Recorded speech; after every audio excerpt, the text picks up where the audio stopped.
to not necessarily CLI's house, but I think today this is all of our house. So I am with Dominic and with Estela and with Sabina.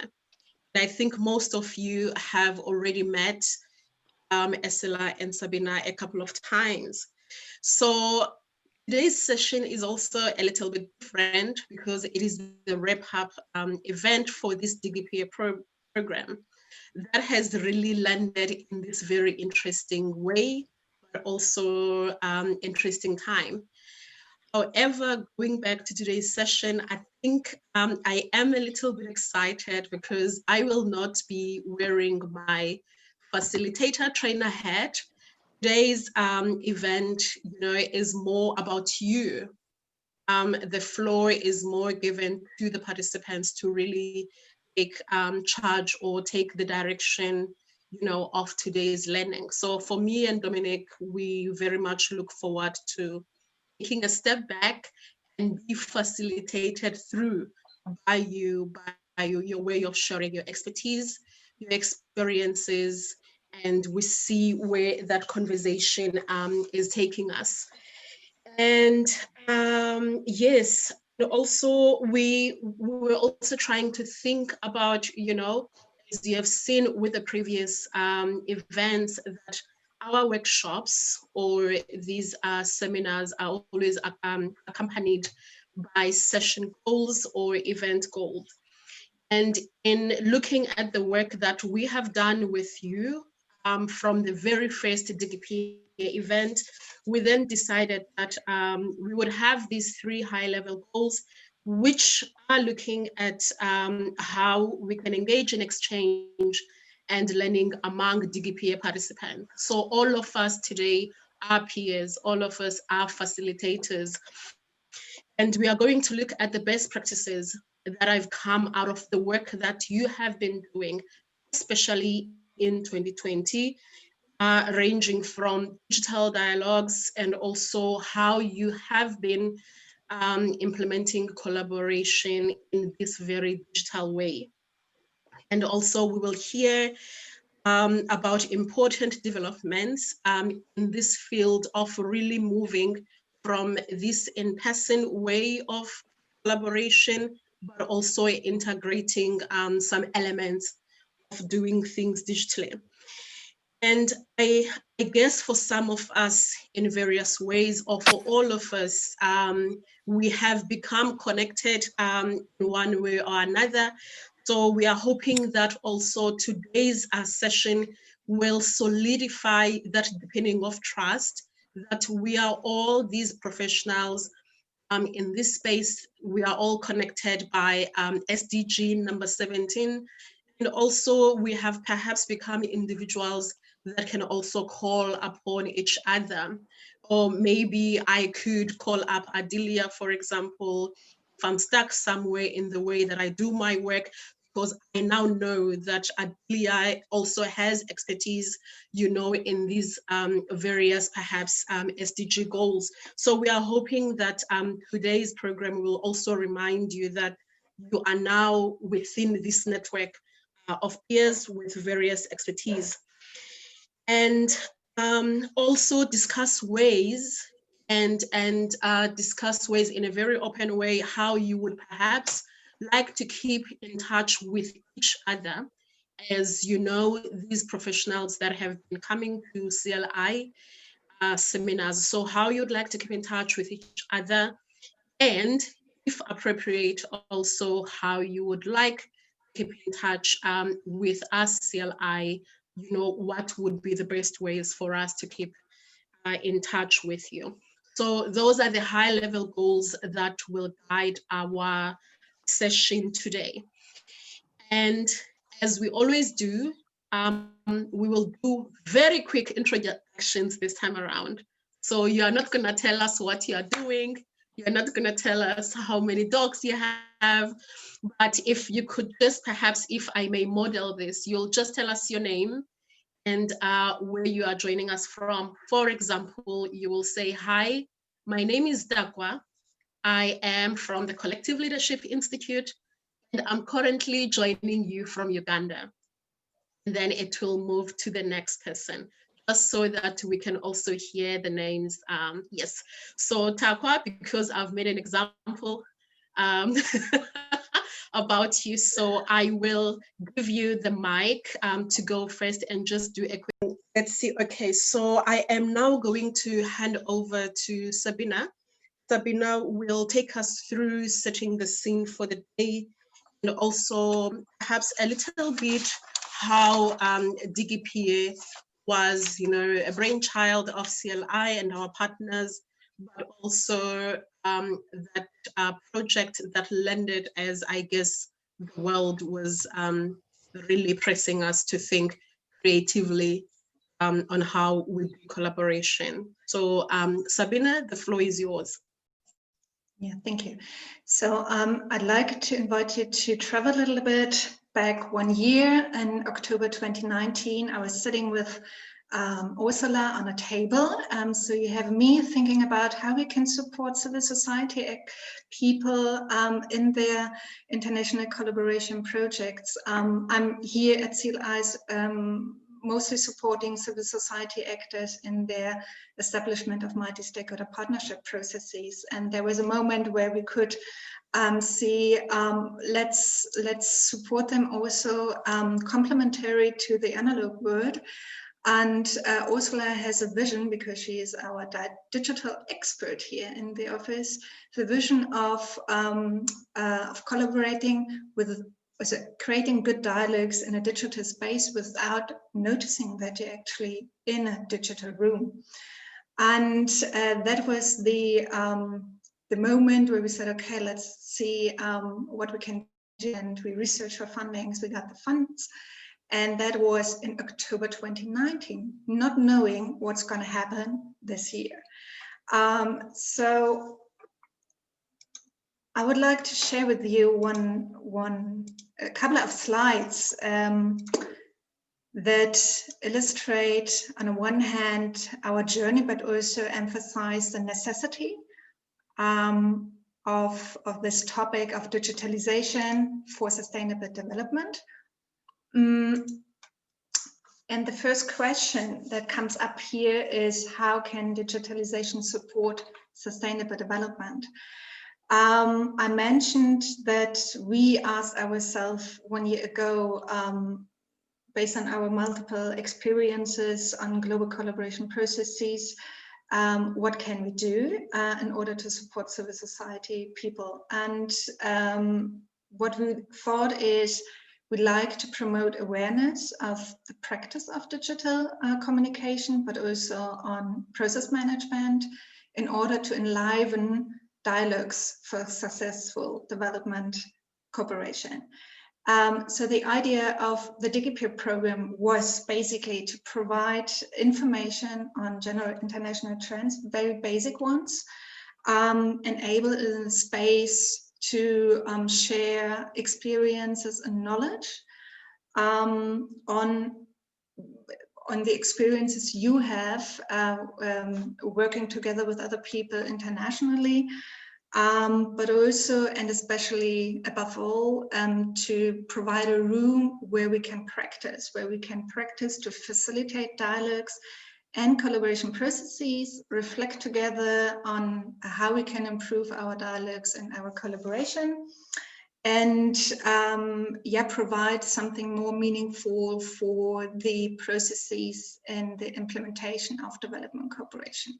So in this sense, I'd like to emphasize that CLI's driving license is not our expertise in IT structures and IT tools and software and hardware knowledge, but our expertise is on facilitation and the creation of dialogues and creating enlivening dialogues for collaboration especially. So that is our driving license, our base. So we are expert in that. We are driving since a couple of years on these different roads worldwide. And we had the chance now with, let's see how many people there was. I counted, and we have 31 organizations who joined from April to now, our online seminars. So we have 3 online seminars on different topics, but basically on how to bring aliveness in your collaboration processes, in your dialogues. And we had 9 organizations who joined the 3D learn spaces that you can see in the upper left corner here. So we could spend a beautiful time of 18 hours in total with 54 people. Some of you have been part of that, the majority, I think. And that was a beautiful journey because we also learned from you. And DigiPeer is that we are on a collaboration together in order to see how can we support the sustainable developments in a digital space. So we are very grateful for that, especially for this joint learning process. And at the beginning, we learned about, or we asked ourselves, how can we enhance digital dialogue to help enliven development cooperation? And we did a couple of interviews from December 2019 to February 2020. And from these experiences, viewpoints of view, I think a bunch changed now in 2020. So there is, we couldn't foresee what going to happen and this year, and everyone now is going digital, is working from home, and I am very interested in knowing how would you respond now to the questions I asked some of you in 2019 or beginning of 2020, but I think most of us just changed the way how we work digital.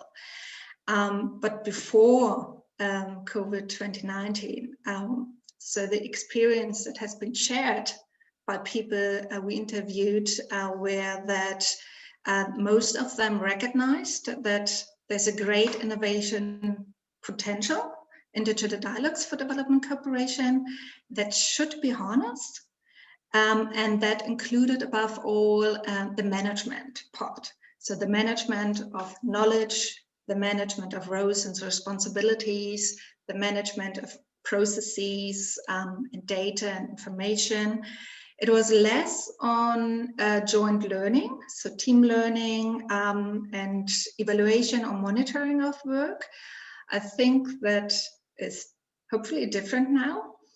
But on the other hand, it became also obvious that there's also a huge need to capacitate people in order to facilitate these kind of digital dialogues and collaboration processes. So to put these tools we have, the different softwares, the hardware we have, to put that in a good use and to meet the respective technical requirements that everyone has. So here you have a just beautiful view of who joined in this journey. And the question still remains, how can digitalization support sustainable development? And as you, as practitioners and collaboration processes, you know that the international development cooperation occurs in service for realizing the sustainable development goals. So that is our core business. And I picked a beautiful study that has been covered by an organization that is a Forum for Sustainable Development. But the challenges here in the Sustainable Development Goals were that the UN member states who agreed to the 17 goals was that digitalization was not such a huge, doesn't play a big part in the talk, except for telecommunication, except for technologies like mobile phones and internet. They have been mentioned in the SDGs, but the overall impact of digitalization was not covered when the UN member states agreed to the SDGs. So now some steps have been made to discuss the role of technology and digital devices for sustainable development, and this German NGO forum developed, so it's called the German NGO Forum for Environment and Development, which was established in 1992 after the Earth Summit, and is based also in Berlin. And I found these guidelines for a sustainable digitalization quite useful for us, because they summarize the essential parts that also can connect very well to what we wanted to emphasize in our program. They mentioned that what is important is the protection of human rights and good life for all are more important than just digitalization. So that is very much linked to what we would say is the topic of aliveness and bringing aliveness into stakeholder collaboration systems. It must serve the common good within the planetary boundaries. So that is what we would synthesize with a good stakeholder collaboration ecosystem. Not everything that should be connected. So here's the question of if digital tools or what we do is really appropriate. It needs the competence, but it needs also an appropriate design of our digital work. The control of data has to lie with people providing them. So this is really much connected to reliability of inclusion. And the fifth point is the sovereignty of decisions and self-determination, which has to do with participation, which has to do with transparency. So to sum it up, digitalization, I think now is truly, and was always, but nowadays is truly more a great movement or opportunity for social change. But it has to be sustainable, it has to be fair, it has to be relevant to all people, and it has to work for the common good. So I have read a couple of reports, and one of them is from the umbrella organizations, mostly here in Germany. So I would like afterwards also invite you to just to share with us your experiences you have from your countries. But before that, let's stop a little moment. I would just check with you, just to ask you one question. Who of you, now I need your hands, who of you is using an application, a mobile application? Only Takwa? That surprised me. I thought, yeah, come, see, be honest. Okay, I thought there were much more, but I take this as an example because you know, I'm a little bit nerdy. I do not have internet at home. I do not have a personal computer, but I do have a smartphone, and there are also applications on it. And the smartphone is a very nice example of how we change our habits in communicating, of sharing data, if you need to know where to travel to, if you want to have a receipt, or if you want to just share a photo or whatever, there is an app for. So, and that is really important to know, because I'm not sure if every one of us just reflects on that, how we're going to use this. So 3 questions or 3 topics or data I would like to share with you, and then I go a little bit fast because my colleague tells me that time is up.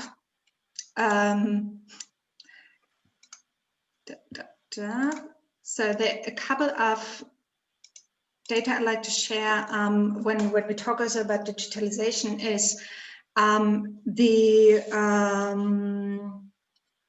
the World Development Report from 2016 mentioned in the digital dividends that in 2017, 80% of all people in Europe had access to internet, while while countries in the global south only around half on average, and in sub-Saharan Africa, 25%. During our DigiPeer program, it also became evident that digitalization is taking place, but not on an equal base. Then we recognize, and I mentioned the umbrella organization here in Germany for civil society organization working in development cooperation, is that then they mentioned that in the first week of April 2020, that the greenhouse gas emissions, they decreased by 70% worldwide. So there's also an advantage in regard to the green development or climate topic. But at the same time, the use of digital devices also increase, and the consumption also links directly to the demand of resources and energy. So according to our German Ministry of Environment here, it is said that also the online communication accounts for 4% of greenhouse gas emissions, and that the digital industry could cause more carbon dioxide emissions worldwide than all car traffic in 5 years. So that is also important to know, that how we use our digital habits and how we use the digital tools, and if it's really necessary or not. The other question is also regards health and well-being. Most people, there is also a very nice report from the UACDs on how's life in digital age. And it's sad that most people spend nearly 12 hours a day looking at multiple digital screens. So either their computer or the smartphone, etc. I would like to pass a couple of questions when we also talk about digitalization that is growing so fast, but as a reflection, can we address inequities while still working digital? Where are limits to growth? Or what are the impacts on personal health and social well-being? That is something I'd like to share with you, and maybe we can bring that in later when we have our discussions or conversations. To connect everything, so the idea is from sustainable development goals, from the umbrella organizations that are working on the field, but also from us as supporting the aliveness principles. I would like to emphasize 3 pillars and give you at the end a short summary of interesting platforms that could you visit. And the first one is that I think that the digital should be handled as commons. That digitalization is a global collaboration, and that digital transformation should be as a bottom-up approach. When we say, okay, digital is commons, I keep it very short. So commons, the digital commons, are online resources or goods that are non-exclusive, that are anti-revival, that are collaboratively developed and administered by the multitude, by a lot of people. And that is important because it has to do with sustainability, it has to do with inclusiveness, it has to do with participation, and it's based on values and the collective interest of the communities. And it's not just brought forward by a small group of people that have the monopole on data and information and the technologies. But this is at the other side also the big challenge in that regard, that data security and the protection of intellectual property, how we can do and deal with that. But I think digital as commons would be a very important aspect to consider when we go into collaboration for the development cooperation and the sustainable development goals. The other part of digitalization as global collaboration concerns meta cooperation.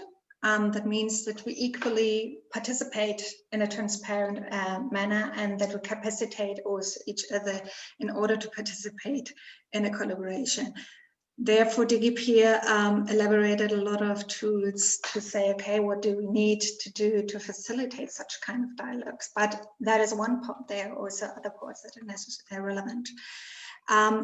I mentioned at the beginning that the SDGs didn't consider it at the beginning, the digital aspect as such, because there was also a lot of silo thinking among departments, etc. And I joined yesterday an event where it was emphasized that the collaboration, so this silo thinking needs to break up. It was an event on climate change and how civil society organizations are partaking in that and supporting that. And it was evident that there is a need of cross-sector collaboration between not only the departments, but also between institutions, between people, in order to be inclusive and allow a real world representation of the situation. But on the other hand, it was also clear that what it needs is a good structure, a good process management, coordination, and it needs a reflection of appropriate use of the tools and devices. Not everything what we could do is necessary to do. So the question here always is, do we need that, or can we work in an analog world? Digital transformation as a bottom-up approach emphasizes a cultural change in our organizations, but also in our societies or in our collaboration ecosystems. And that means that we need to integrate easily, smoothly the digital technologies, the processes and competencies in our organizations, societies, teams, systems, in order to really make a change happen in society in itself, and not only have these isolated processes. And bottom-up is really important in order to think how we can bring in people that maybe are neglected in a current state, but they are relevant in order to disseminate information, but also to make sustainable development also on an equal basis. This has to do with the end-to-end view, the culture of awareness and excellence. Culture of awareness, that is that really necessary? Excellence, also do we need the tools, and what is really appropriate for each single situation and country? The challenge here is, again, data and information, the asymmetries that are currently there, the infrastructure also that needs to be enabled, that are currently not free accessible, all the things.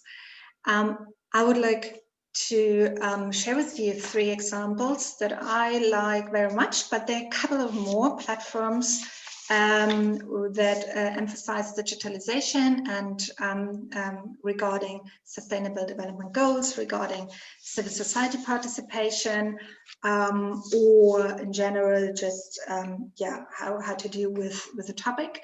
So the 2030 Agenda, for example, is a project of the Global Policy Forum and Environment and Development Forum to provide information about the 2030 Agenda and the developments there, and the SDGs.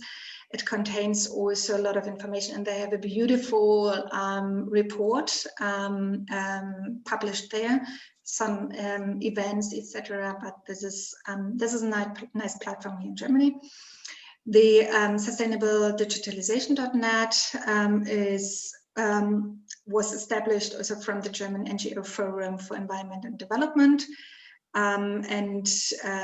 This is coordinating German NGOs and international political processes on sustainable development and environmental issues, and they published also a very nice a report, a study on this importance of digitalization for sustainable development. I mentioned them in the first slides.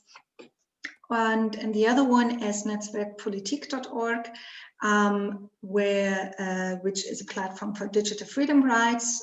They address issues relating to the internet, society, and politics, and they show ways in which one can create a digital freedom and openness with the help of the internet. These are only 3 examples. There are a lot of much more. We're gonna write a second study at the end of our program that will be published this month, where I will integrate all the links so that you can also look at it later. My question to you now is, and I stop sharing here, are you part of one of these platforms, or do we have any other further ideas of platforms?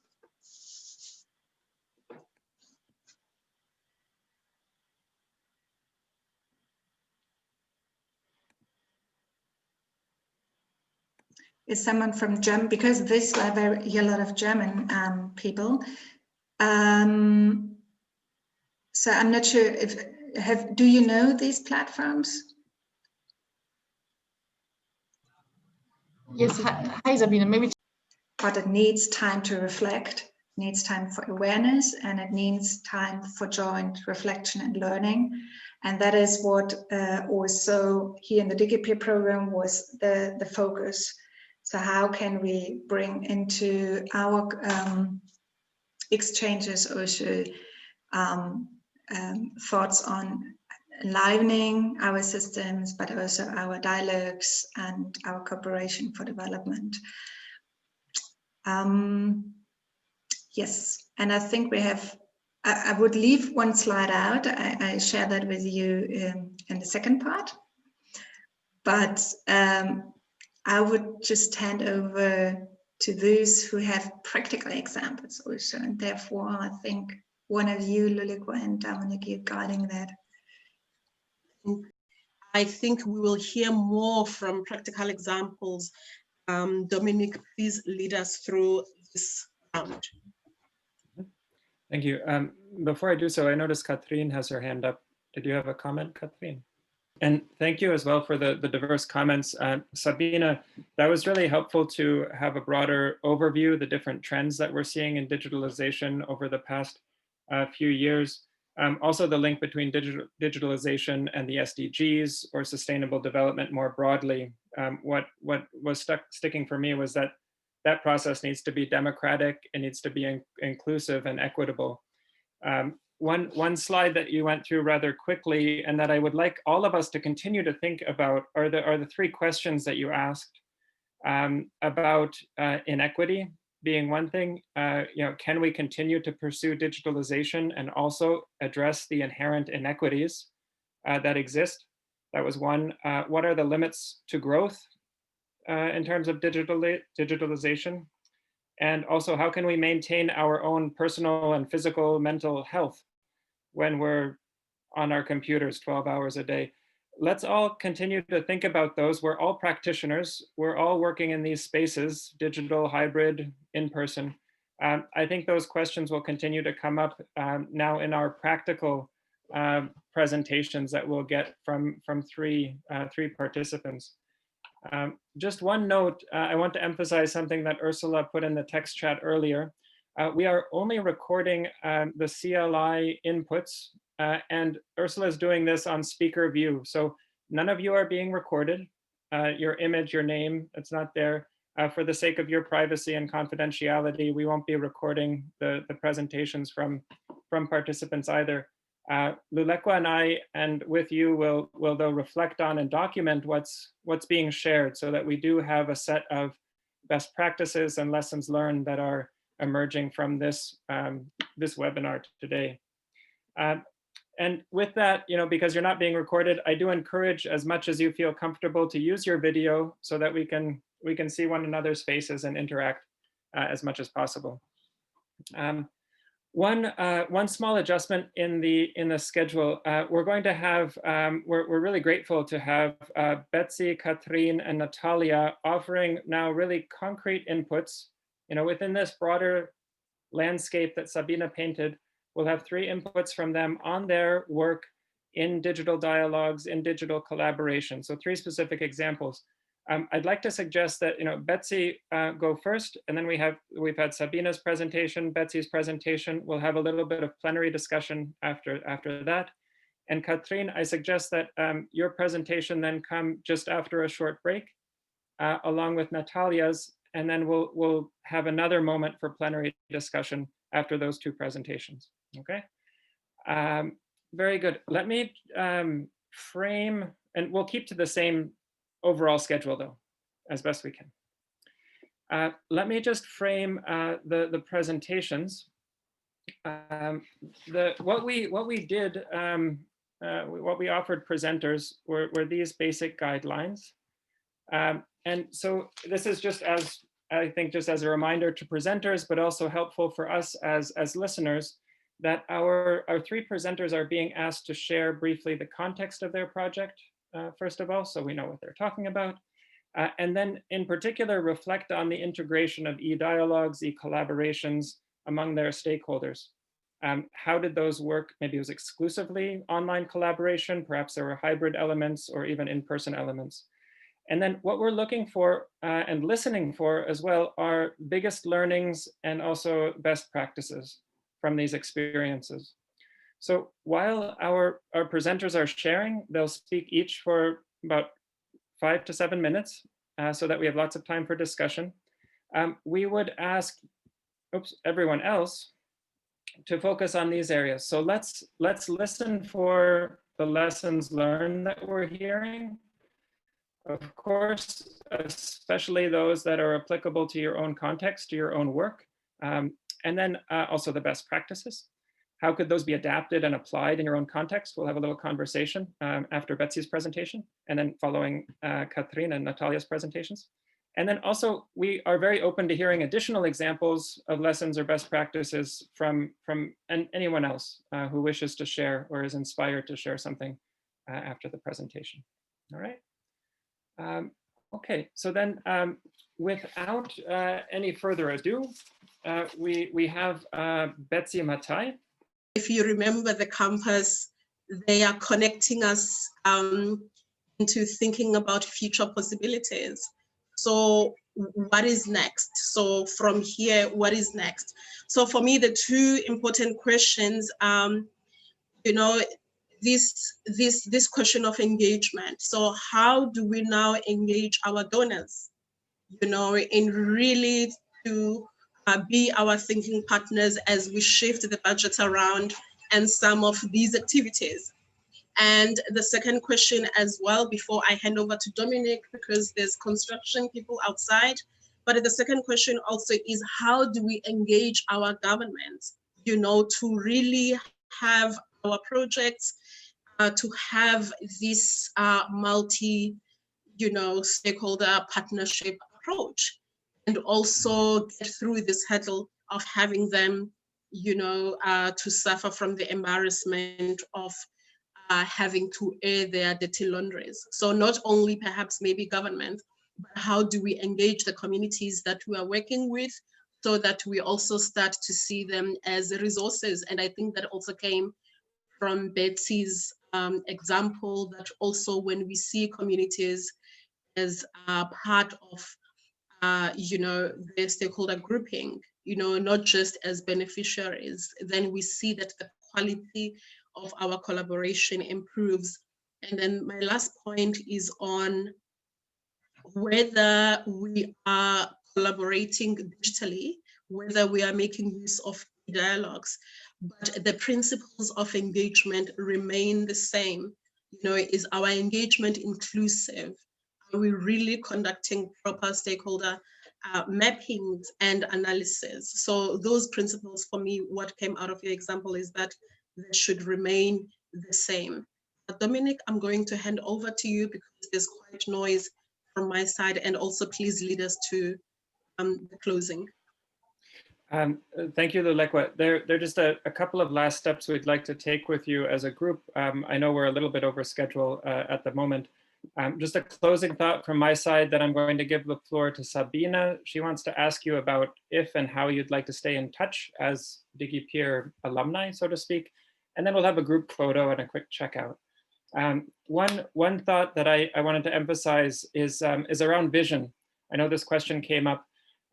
For one thing, continuing to pursue visions that existed before the pandemic is coming out for me, that that work has to continue, and probably enhancing those visions together to say this pandemic has laid bare inequalities and other broken systems, whether it's health or education or working in the very rural level with farmers. Those challenges are still there. So can we, and others have been exposed, can we expand our visions? Not only continue working toward them, expand the visions together. And that's where I would link to engaging stakeholders. You know, vision is partly mind and partly heart, in my opinion. Like you can think on the mind side, like what is an institution's mandate? What strategies exist? How are they linked to the SDGs? And how can you help them achieve the mandates they already have?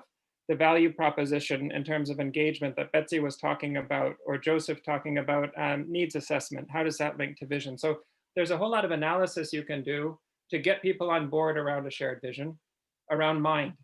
And then on the other side, there's heart, and there's engaging people as fellow human beings on planet Earth. And so there you're asking questions like, what do you care about? What do you really deeply care about? Also as an individual, alongside your institutional mandate, why do you get out of bed every day? Like what inspires you to go to work? Why did you go into if we're talking about government, why did you go into public sector work in the first place? There's usually a story there. You know, it might be a story you have to dig for with some individuals, but there's usually a story about looking after the common good. That's what government is supposed to do. So I encourage that, tapping both into people's humanity and their rational side, to get them on board for shared visions that are expanded and deepened during this time of pandemic. Thank you. It's been a really rich exchange. I've really enjoyed listening, like Lulekwa mentioned. So thank you for the inputs and thank you for the conversation.